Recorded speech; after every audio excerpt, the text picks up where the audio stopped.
उस सच्चिदानंद को प्राप्त किए जाने बगैर, मिले बगैर आवागमन का चक्कर नहीं छूट सकता है जी इसीलिए ऋजुर्वेद के 18:31 मंत्र में कहा गया है जी कि वेदाहमेतम पुरुषम महांतम आदित्य वर्ण तम सा प्रस्ताद तुम्हें विदित्वा मृतत मेतना नाना पंथा विद्यताय नम। जी वेद कहते हैं, मैं आपके हितकर की बात कहता हूँ, महान पुरुष आदित्य वर्ण जी वो उस परम अविनाशी पार ब्रह्म को जानकर मनुष्य तदोगत हो जाता है, अर्थात तभी वो मृत्यु के आक्रमण के उसको पार करके परम पद में जा सकता है और कोई रास्ता दूसरा नहीं।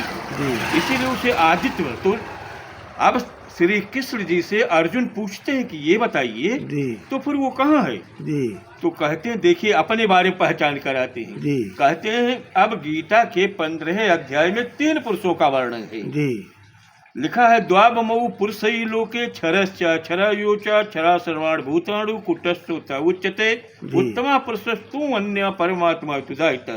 कहा, हे अर्जुन, मैं क्षर पुरुष हूँ। जी वो जो अक्षरा उच्यते, जो अक्षर ब्रह्म अविनाशी है, जी वो इस माया से परे है, त्रिगुणातीत से परे है। जी वो उस सच्चिदानंद चितघन स्वरूप अक्षरातीत का सत्य स्वरूप है। और वो योग माया के ब्रह्मांड में उनकी लीला बेहद में होती है और आदि नारायण की लीला इस काल माया में होती है। जो चितघन परमात्मा है उसकी लीला स्वलीला अद्वैत परमधाम में होती है।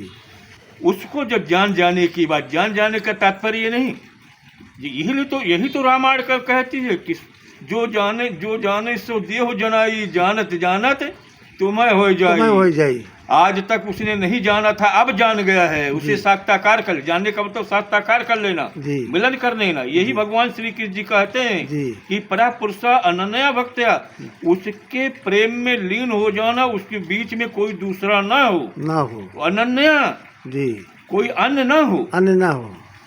तो ये सब जितने भी वेद शास्त्र आए हैं उसी परमात्मा की सारी गवाहियां हैं, सारे प्रमाण हैं और आत्मवेदन ये सब बाणियां हैं। लेकिन ये अल्प मेधा बुद्धि विद्वानों की देन है कि उस सत्य को न समझ पाने के कारण कुछ स्वार्थी हैं, कुछ और हैं। और हम किसी की बुराई नहीं कहते हैं, ना किसी की कम कहूँ ना किसी की करूँ बड़ाई, जैसा को तैसा कहूँ देऊं शास्त्र दृढ़ाई। शास्त्रों में जैसा कहा गया है, जैसी इनकी बुद्धि है, जैसे इन्होंने जो मार्ग पकड़ा है, लेकिन वो परमात्मा इन मार्गों से वो नहीं मिल सकता है, क्योंकि परमात्मा सच्चिदानंद का स्वरूप है। अपने हृदय में सत्य को धारण करना पड़ेगा, चितघन जैसा चेतन होना पड़ेगा और उस आनंद में डूबना पड़ेगा, कर्म कांड से नहीं मिलेगा। इसीलिए आज तक वह सच्चिदानंद परमात्मा किसी को नहीं मिला। क्यों नहीं मिला? दुनिया आशिकी माया की, अपने परिवार मान गुमान सम्मान वो नहीं मिल सकता। जब उसके आशिक बन जाएंगे, मुझे तेरी माया नहीं चाहिए, मुझे तेरी प्रतिष्ठा नहीं चाहिए, मुझे कुछ नहीं चाहिए, मुझे तू मिल जा, जैसे मीरा बन गई थी। हाँ, जब तू मिल जा, तब वो तो इतना प्रेमी है, जैसे दृष्टांत तौर पे अगर आपका लड़का कहीं बाहर है, उसे याद करेंगे तो क्या आएगी? हिचकी आने लगी। वो परमात्मा इतना प्रेमी है कि उसको अगर आप समाधित अवस्था में जाते हैं, ब्रह्म में डूब जाते हैं और उसे अपनी आत्मा से पुकारते हैं, तो आपकी आत्मा में वो आपको दर्शन देने लगता है।